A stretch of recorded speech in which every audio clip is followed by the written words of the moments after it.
e a Beatriz Manfredini está à frente, né, desse acompanhamento in loco desta tragédia que tem movimentado não só o nosso desespero, mas também o nosso senso de colaboração, o nosso senso de fraternidade, solidariedade, e nós vamos falar daqui a pouco como você aí de casa pode ajudar nessa tragédia. Beatriz, agora eu te ouço.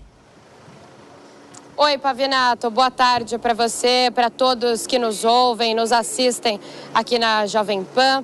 Olha, neste momento nós estamos aqui em frente à Prefeitura de São Sebastião. Hoje é um dia movimentado aqui na Prefeitura, porque aqui eles montaram um centro de operações. Então o governador Tarcísio de Freitas fica bastante aqui, as Forças Armadas, o Corpo de Bombeiros, a Defesa Civil, o prefeito, claro, da cidade, Felipe Augusto. Então desde cedo hoje nós estivemos aqui, teve uma reunião com o governador e toda essa equipe e agora nós estamos na expectativa da chegada da ministra do Meio Ambiente, Marina Silva.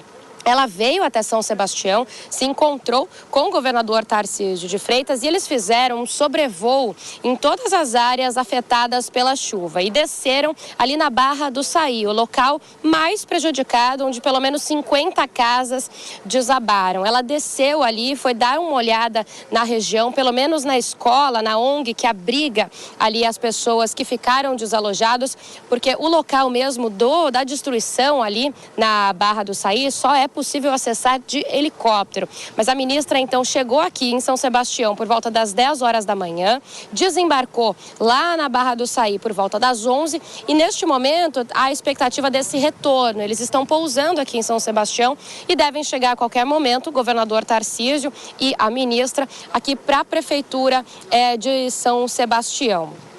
O que a gente tem de informação hoje, de atualização? Nós estamos com o número de 48 mortos, 47 aqui em São Sebastião e uma morte em Ubatuba e 38 desaparecidos. As buscas hoje, elas continuaram de forma ininterrupta desde o fim das chuvas de ontem. Ontem voltou a chover aqui em São Sebastião. Aí as buscas foram interrompidas por um tempo, foram retomadas às 10 da noite pela Defesa Civil e às 5 da manhã pelo Corpo de Bombeiros.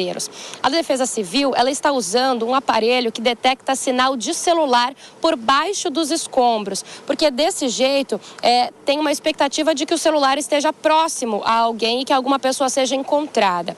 O pessoal da Defesa Civil me disse que eles já encontraram pessoas assim, infelizmente sem vida, mas que agora esse artefato ele vai ficando mais difícil, porque os celulares, depois de tantos dias da tragédia, eles já estão sem bateria. Então os cães farejadores estão entrando em ação neste momento para ajudar e também as próprias pessoas que às vezes fazem relato de sentir um odor diferente em alguma região e aí a Defesa Civil e o Corpo de Bombeiros fazem esse processo de atuação nesses locais. O governador Tarcísio de Freitas, ele falou com a imprensa, logo cedo, disse que a recomendação para que as pessoas, os turistas que estão desde a Barra do Saí até ali a praia de Toque-Toque pequeno e Toque-Toque grande, represadas, elas podem começar a sair, Essa mesma recomendação de ontem, aproveitar o tempo bom, faz sol aqui em São Sebastião neste momento, para pegar esse trecho de estrada que está transitável, está desobstruído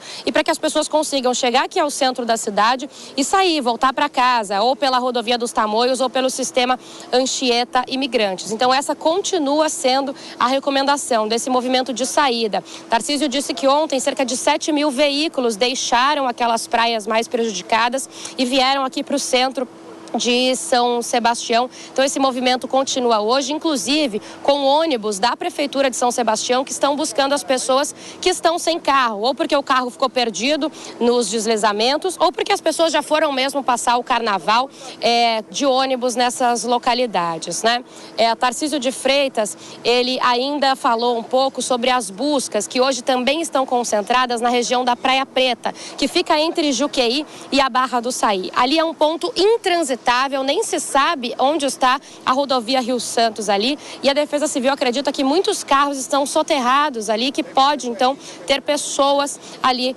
nesta localidade.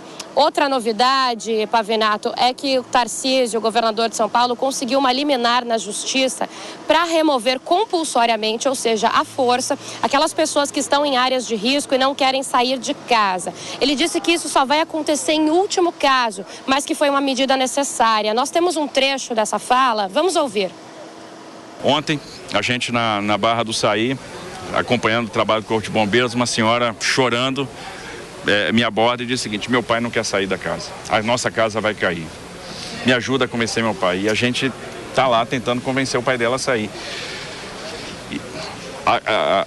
Um pouco mais tarde, a gente estava em Juqueí já fazendo na Praia Preta, na verdade, na entrada da Praia Preta, fazendo ali a remoção do material para a rodovia. Tem duas casas que estão em situação crítica, vão cair, o caseiro está lá. E o caseiro não quer sair de jeito nenhum.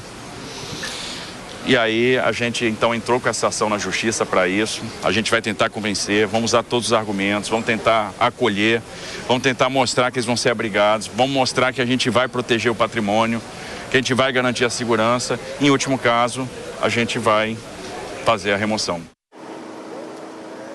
É importante a gente lembrar, então, que isso será em último caso. Eles vão trabalhar o convencimento antes e que o governador também estima que a recuperação total da Rio Santos, principalmente nesses trechos mais críticos, como ele mesmo citou na Sonora, ali na Praia Preta, devem demorar cerca de 180 dias. Então, um trabalho muito extenso, ainda tem mais de 2.500 pessoas desalojadas ou desabrigadas. Amanhã desembarca aqui em São Sebastião um navio da Marinha que vai servir de hospital de campanha para atender as pessoas também psicologicamente, não só fisicamente.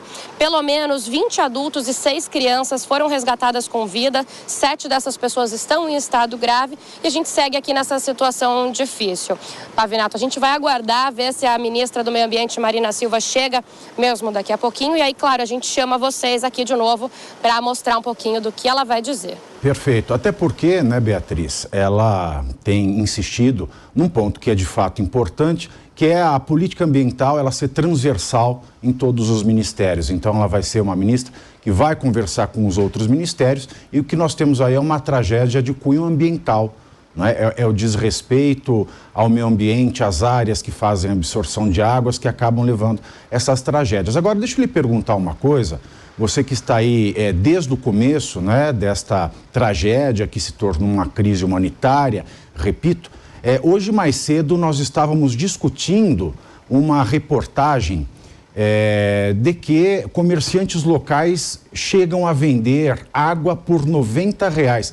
Você está por dentro disso, Beatriz? Olha, Pavinato, a gente ouviu, isso não aconteceu aqui no centro de São Sebastião. Os relatos são de algumas dessas praias em que as pessoas ficaram mais ilhadas, como a própria Vila Saí, como a Praia da Baleia. E é interessante a gente pontuar que o governador de São Paulo, ele comentou isso hoje aqui mais cedo na prefeitura. Ele deu um recado, disse que não há nenhuma necessidade de se comprar água a valores absurdos ou abusivos. Ele deu alguns números, eu tenho até alguns aqui. Olha, que o governo, prefeitura e toda essa missão de resgate que envolve mais de 600 homens, que eles estão distribuindo 106 mil copos de água da Sabesp, mais de 30 mil litros de água engarrafada, e, enfim, e mais outras doações, né, de garrafas de água que estão chegando. Então ele diz que essa distribuição está acontecendo com frequência, que não está faltando água em nenhum local e que então não há essa preocupação, não há motivo para gastar esse dinheiro. E esse é um assunto importante, Pavinato, porque hoje também se falou bastante sobre algumas pessoas que estão saqueando mercados ou casas que foram abandonadas. Isso está causando aí uma certa apreensão nesses moradores, principalmente quem ficou mais isolado. E é interessante a gente dizer também que, segundo o governador, a tropa de choque vai cuidar desses saques. Pavinato. Muito obrigado, Beatriz, e não deixe de retornar assim que tiver novidades na chegada da ministra do Meio Ambiente. Agradeço a sua disposição, a sua coragem e também o seu esforço, né, hercúleo, de estar aí desde o começo dessa tragédia e continuar nos trazendo informações. Obrigado, Beatriz. Bom, agora, a nossa mesa e a você que está em casa, eu vou fazer uma breve advertência, porque eu quero discutir esse assunto da tragédia, os efeitos, as consequências, de uma maneira um pouco diferente do que vocês estão acostumados a ver em um programa de notícias e qualquer outro jornalístico, e também uma abordagem um pouco mais, como é que eu posso dizer, cotidiana, mais condizente com a nossa realidade do que nós temos visto nos jornais. Eu quero começar esse debate com essa questão da venda, né, a preços absurdos de mantimentos e água potável, porque está chovendo, mas a água potável que se bebe, ela foi interrompida, porque junto com casas, muros, deslizamentos, não há encanamento. Então, a água potável não chega. E também as pessoas, elas estão numa situação de desespero, porque pode ser que, se nenhuma medida for tomada, se você não for solidário, pode ser que falte alimentos. E é por isso que eu quero, antes de começar esse debate, convidar vocês novamente a participar dessa corrente de solidariedade iniciada aqui pelo Grupo Jovem Pan, em parceria com ONGs, com a Cruz Vermelha, para levar água potável, alimentos não perecíveis, roupas, colchões, produtos de limpeza e de higiene básica para as pessoas que foram afetadas, e são milhares, por essa tragédia no litoral norte. Você que está em casa pode ajudar demais. Você pode fazer uma contribuição de qualquer valor ajuda muito. Para vocês terem uma ideia, para comprar uma garrafinha de água potável, sem gás, em grande quantidade, para mandar para isso, com R$1 você já matou a sede de uma pessoa. Então, todo valor conta, todo valor conta. Então, você pode doar 1, 2, 5, 10, quanto quiser, através do Pix, para esta chave que você está vendo aí na nossa arte. A chave do Pix é o e-mail SOS chuvas no plural. Eu vou repetir, SOS@cruzvermelhasp.org.br. Ou você também pode levar alimentos não perecíveis, roupas, colchões, tudo que possa ajudar a trazer um pouquinho de esperança às vítimas dessa tragédia. Se você quiser doar alguns desses bens, você pode entregá-los na sede da Cruz Vermelha aqui em São Paulo, que fica na Avenida Moreira Guimarães, 699, aqui em São Paulo. Então você pode doar a quantia que você quiser. R$1 é importante. R$1 é importante. Você doa quanto puder e quanto seu coração mandar, ou leva alimentos não perecíveis, pode levar água potável em garrafas, em copos, roupa de cama, colchões, produtos de limpeza, produtos de higiene básica para esse endereço, na Avenida Moreira Guimarães, 699, aqui em São Paulo. Faça parte dessa corrente de solidariedade.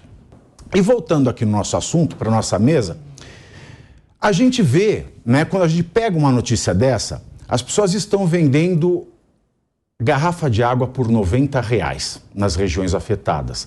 A gente pensa o seguinte, poxa, a gente está aqui se solidarizando, contribuindo para uma causa humanitária, contribuindo para devolver, sabe, um pedacinho de dignidade que foi perdida por milhares de pessoas no litoral norte. E essas pessoas estão vendendo a água a R$90? Como é que pode uma coisa dessas? A gente fica revoltado. Quem é mais técnico pensa, veja, é o exemplo robusto da inflação. Diante do aumento da demanda e a possibilidade da escassez, os preços sobem. Mas veja, esse é o preço que o comerciante já tinha pago, ou seja, ele não pagou mais caro, ele está lucrando nessa situação de desgraça. O que você vê, Juliana Fratini, numa cena como essa? Você vê o desespero do comerciante, porque ele sabe que ele já perdeu o comércio, não vai ter mais público durante um bom tempo, ele tem dívidas, ele tem empregados, ou é falta de sensibilidade? Boa tarde, Pavinato, boa tarde também aos colegas. É muito triste, né, participar, assim, de um programa num pós-carnaval, tendo uma notícia como essa. Muito bem, acredito que é muito mais do que falta de solidariedade. É um aproveitar de uma situação. É um aproveitamento de uma situação. O que eu vou falar mais? Eu vou marginalizar mais, vou xingar a pessoa que está fazendo isso, dizer que é necessário uma sanção contra essa pessoa? Isso também não vai acontecer. Exatamente. Bom, a gente lembra, eu lembro, né, daquela fala do... Se não foi do Nelson Rodrigues, foi do Otto Lara Rezende, ele dizia o seguinte: o mineiro só é solidário no câncer, né? Então, fazendo um retrato dessa frase da literatura, as pessoas começam a dizer: o brasileiro é que é só solidário na desgraça. E a gente vê uma cena dessa, não dá uma dor no coração de ser brasileiro, Rodolfo? Pavinato, dói muito, de verdade. Eu vejo o quanto falta Deus na vida dessas pessoas, no seguinte dizer: dando que se recebe. Essas pessoas vão ficar cada vez mais pobres fazendo isso, porque em um momento de fragilidade, num momento de calamidade pública, o doar é tão bonito, o doar é tão benéfico, você doa e você recebe em dobro, sabe? Mas o ditado, ele está se fazendo presente, um ditado muito chulo que fala que enquanto uns choram, outros vendem lenços. Está se fazendo aí, ó. E aí, Dani? Sem dúvida nenhuma, Pavinato, primeiramente, boa tarde a todos aqui à mesa, uma boa tarde a todos que estão assistindo aqui a Jovem Pan. Meus sentimentos também aos familiares, aos amigos, né, das vítimas que, infelizmente, se foram nessa situação. Mas, com relação ao que está acontecendo, quando a gente analisa cenários de tragédias e altas desigualdades em vários lugares do mundo, não só no Brasil, infelizmente nós encontramos esse tipo de situação, né? A exploração da tragédia. Foi assim na situação da Covid, foi assim em várias outras situações de tragédia em vários lugares do mundo, não está sendo diferente agora. E cabe destacar também, né, que nesse tipo de situação, de tragédias, também nós temos certos picos de violência, como você mesmo falou, Pavinato, a questão de saqueamento, né, assaltos, também violência contra as mulheres. Essa também, né? As pessoas que vão saquear casas de pessoas nessa situação de extrema fragilidade. Exatamente. E até por isso, a resposta a esse tipo de situação requer várias linhas de políticas públicas e várias linhas de ação, porque tem que conter violência, a questão das doações que precisam chegar àqueles que precisam delas, fora a situação de quem já estava vulnerável com relação à violência, como as mulheres. Até por isso, o próprio governo do estado de São Paulo fez uma linha de atuação específica para verificar aquelas mulheres que já estavam em situação de violência, como elas estão, como seus filhos estão também, para encaminhar adequadamente, para que elas não fiquem em perigo novamente,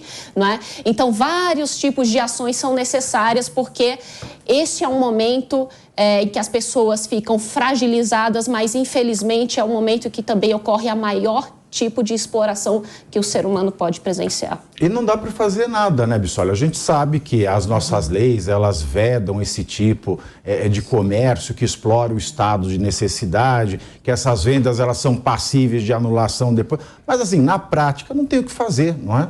Exatamente. Primeiramente, boa tarde, Pavinato, boa tarde a todos os colegas aqui, a nossa audiência. É muito triste o que a gente vê, né, e assiste. E aí, quando a gente vem com essa questão da exploração, isso desperta ainda um pouco mais de revolta em todos. Mas eu gosto de fazer sempre aqui meu papel de advogado, que é trazer um pouco a reflexão a respeito do assunto, porque a gente não sabe também todos os elementos ali envolvidos, né? A gente escutou a notícia que tem gente vendendo água a esse preço, não entendeu direito quem e para quem está sendo vendido. E a nossa colega repórter que lá se encontra trouxe uma informação interessante quando ela fala ali na região da Praia da Baleia. Eu não sei se vocês conhecem ou quem tem a oportunidade de conhecer o litoral norte, sabe que ali é uma região de condomínios de mansões de luxo. A Praia da Baleia, então, nem se fala, tem casas ali de 7, 8, 9, 10 milhões. E mais do que isso, casas que discutem judicialmente até hoje a possibilidade de estar ocupando esses espaços por terem invadido áreas ambientais que não poderiam ter sido invadidas. E aí minha pergunta é, essa inflação vem da onde também, essa inflação da água? É só do desespero do comerciante em perder todo o seu negócio tentando ali vender uma água mais cara para querer recompor parte dessa perda?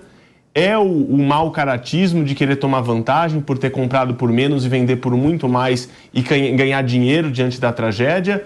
Ou é também a teoria de mercado, em que famílias milionárias que têm ali suas mansões estão querendo comprar 20, 30, 40 litros de água para garantir que comprar antes que os demais comprem aquilo acaba, e a gente gera ali também no comerciante a percepção de que estão querendo levar vantagem em cima dele e sobe esse preço para tomar vantagem em cima do milionário que tem a casa de 10 milhões na beira da área ambiental que não poderia ter sido ocupada. Então acho que são uma série de questões que a gente tem que observar em relação a isso.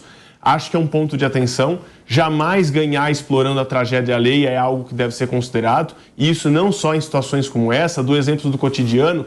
Quantas pessoas que têm um ente familiar com uma doença, que precisa passar por um tratamento, uma cirurgia cara, e vende o que não tem para poder salvar a vida. Então são nessas situações também que a gente já viu muitas críticas à classe de hospitais e médicos que ganham o dinheiro das pessoas em cima da dor. Pensa em questões de guerra, como a gente tem visto na Ucrânia e tantos outros lugares do mundo, o quanto as pessoas não exploram essas situações de dor e de falta de produtos essenciais para ganhar em cima disso. Países ganham em cima disso, às vezes promovendo guerras para fazer com que os produtos tenham mais valor. Então eu acho que o importante, Pavinato, eu trago uma reflexão de um outro ponto de vista, como você provocou aqui no início. A humanidade não deu certo, né? A humanidade a gente pula... Senão a gente fica trabalhando a informação só por um mesmo ponto de vista e fica ali revoltado com ela, mas...